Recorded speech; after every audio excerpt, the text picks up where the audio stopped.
Okay, so taking a look at the last part of chapter 7 that we're going to be covering, we're going to be looking at solubility equilibrium in a little bit more in depth. So if you recall, solubility equilibrium is where you have essentially the rate of dissolving or dissociating occurring at the same rate as recrystallization or solidifying again. So we did look at the concept of this, but we haven't yet done any quantitative calculations with it. So we haven't incorporated any K expressions or ice tables dealing with solubility equilibrium specifically. So here's an example of a solubility equilibrium, right? So we have barium sulfate that is dissolving or dissociating into its ions, of course, in a water solvent here, aqueous solutions. And then since this is an equilibrium, it's assumed that the rate of the solidification is exactly the same. So you have your products. Technically, it's not really a reaction, right? This is more of a process, right? It's like a dissolving process. We're not making anything new. We're just simply separating out the compound into the ions. So when you're looking at the rate of reaction, right, keep in mind that solubility equilibrium can only truly exist once you are at the bare minimum. You have to be at the saturation point. Okay, so if you have an unsaturated solution, that simply means that your compound that you add will dissociate. You have to reach the point where the solution is saturated with these ions so that the rate of reforming those crystals at the bottom of the container, wherever it happens to be in, is equal to the rate of formation from the ions again. So when you're setting up the K expression, it's exactly the same. It's products over reactants. Now, the only difference is when you're doing a solubility equilibrium, your reactant is always a solid. So if you recall, when we're setting up the K expression, we only include aqueous and gas components. So technically, we have our products and our reactants are a solid. So it's as if we had it kind of over 1, right? So we don't even include the over 1. It's assumed. So to be a little bit more specific, the K can be referred to as KSP, which stands for solubility product constant. Now, is this different from this K? Absolutely not. It's exactly the same thing. It just so happens to be a K for a solubility equilibrium, so the K is kind of has a special kind of name for it. But just think of K setup as always being the same, products over reactants. Just remember that the reactants are a solid, so it would not be included in your K expression. So even when you're working out problems, you'll even notice through the examples I've been doing, I sometimes just say K. I don't even put the KEQ or the KSP. It doesn't really matter at this point. They're kind of all the same. It's just, okay, this is the K for solubility equilibrium. This is the K for any chemical reaction. It will become important once we look at acids and bases to signify if something is an acid or a base. But when we get to that, we will discuss that further. But for now, when you see this KSP, I want you to just think that really it's the same thing as any other K. It's just for this particular type of equilibrium. So the solubility constant, or the K for solubility product, is called that because if you look at it really, your reactants are always a solid. So technically your K expression are the products, quote unquote products, which are your ions being multiplied by each other. So you have your products over your reactants. So what can we use this for? Well, we can use this for exactly the same thing that we would use our regular K for. So we can determine concentrations at equilibrium. We can also, so something that is more, I should say, specific for this type of process, we can actually use K calculations to see if we will have a precipitate forming or not. So it's a little bit more in detail from, in grade 11, you learned about the solubility table. So where you look at the table and you basically can see if it will become a solid or if it's aqueous. This is more specific, looking at concentration levels of the ions and using that as part of our determination. So when we get to, we will do an example of that so you can see what I mean. It's much more complex than just simply looking at the solubility table.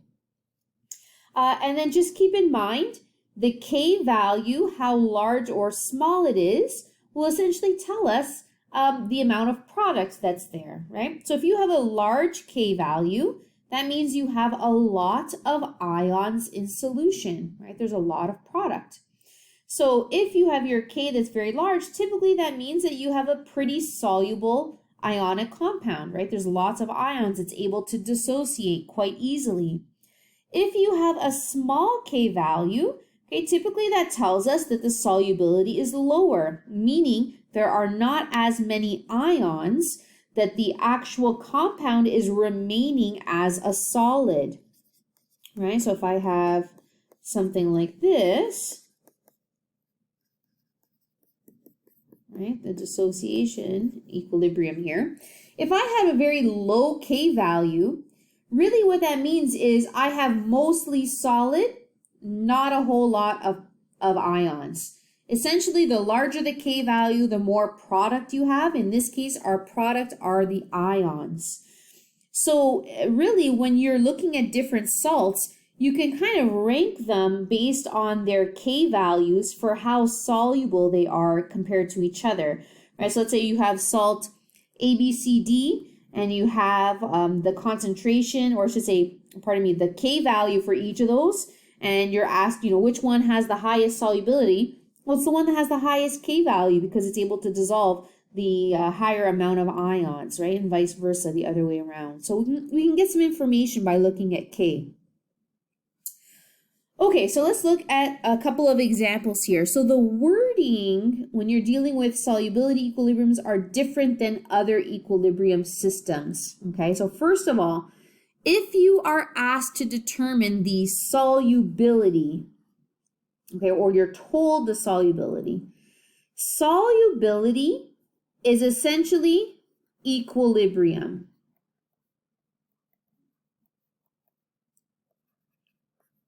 Okay, so notice here it says the solubility concentration in solution of silver bromide is this. What they're doing here is they are telling you what is the concentration of the ion for this compound at equilibrium. Okay, so and it wants us to calculate the KSP for silver bromide. So we have the concentration. We don't have the KSP, but we have, of course, the equilibrium here. So the first thing I would recommend if you do not have it in the question is to write out the solubility equilibrium, right? So you always start on the left side with your solid ionic compound. The right-hand side are the dissociated ions. So technically, right, you're looking at the ratio. So they're telling you the concentration of silver bromide, but everything here is a 1-to-1 ratio.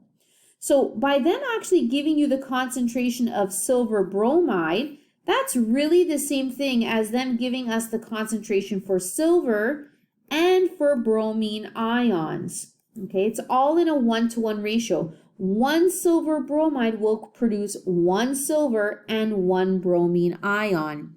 So really this number here is not only the concentration of silver bromide in solution, but more specifically, it's the concentration of silver and of bromine. So it's really important to understand that when you're looking at this question, it will, I mean, not that it will never say this, but pretty much always, it will never tell you, oh, this is the concentration of this ion. It's going to give you the concentration of an entire compound, and you have to decipher what is the ion concentration from that based on the ratio, looking at essentially the dissociation of that. Okay, so we're trying to solve for a KSP or K, right? And it's going to be silver times bromine. So we have those values. It's essentially 8.8 times 10 to the negative 7, right, squared. because it's being multiplied by itself. So our answer here for the KSP is 7.7 times 10 to the negative 13. So this value is actually pretty low. So I would say silver bromide is pretty insoluble, right? Very, very small K value here. All right, let's look at a different example, a different type of question. So silver 1 chloride has a K value of 1.8 times 10 to the negative 10. So we have our K value. What is the molar solubility of silver chloride in water? So this is essentially asking for concentration at equilibrium. Okay, so remember, whenever you're dealing with solubility equilibrium, when they refer to solubility or molar concentration in solution, they're referring to equilibrium. Okay, so let's start off by writing out our silver chloride solubility equilibrium here.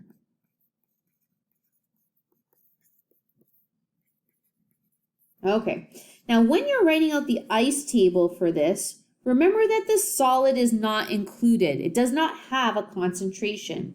So really, when they're saying what is the molar solubility of silver 1 chloride, that means we have to solve for the concentration of the ion at equilibrium, which essentially gives us the concentration at equilibrium for silver 1 chloride because it's a 1-to-1 ratio.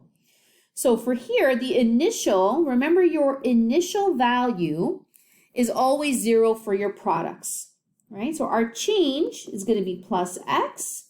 So it's essentially x and x. So we have the K value. So just to recap, right, the K expression is going to be silver ions times chlorine ions, exponents of 1. And we don't have any information at equilibrium. So we're going to plug in our x values. So essentially, K is going to be equal to x squared. And we have our K value, 1.8 times 10 to the negative 10 is equal to x squared. So by solving for x here, what that will allow us to do is find the concentration for silver ions and chlorine ions and silver chloride, because everything is in a 1-to-1 ratio here. So our x value here ends up being 1.3 times 10 to the negative 5 moles per liter. So this actually is our molar solubility for silver 1 chloride. Okay, so you're probably wondering, well, what happens if it's not a 1-to-1 ratio? We'll see that in our next example. All right, so we have here the KSP for magnesium fluoride has a value of 6.4 times 10 to the negative 9. So we have a KSP. What is its solubility? Okay, not only is solubility, but we want solubility in grams per liter. So that means we're going to have to do an extra step at the end, because naturally when we first solve for solubility, it's going to be moles per liter. Okay, so just keep that in mind. When we're doing the last part here, we're going to have an additional step at the very end to convert it from moles per liter into grams per liter. So we have our KSP value. Here is our equilibrium expression. So notice here it is not a 1-to-1 ratio right now, right? We have 2 fluorine, 1 magnesium. So our KSP expression is magnesium times fluorine squared. Remember that this solid is not included. So if we're setting up an ice table, so remember solubility is at equilibrium. So we want the concentration of magnesium fluoride at equilibrium. So solids are not included. Keep in mind as we move forward, liquids would also be the same, not included. You're going to see that coming up in the next chapter. So we start with 0. Our change here is going to be plus x plus 2x. So we have x and 2x. So in this case, we want to solve for the solubility equilibrium of magnesium fluoride. But what you want to consider is you have to look to see what it is in a 1-to-1 ratio with.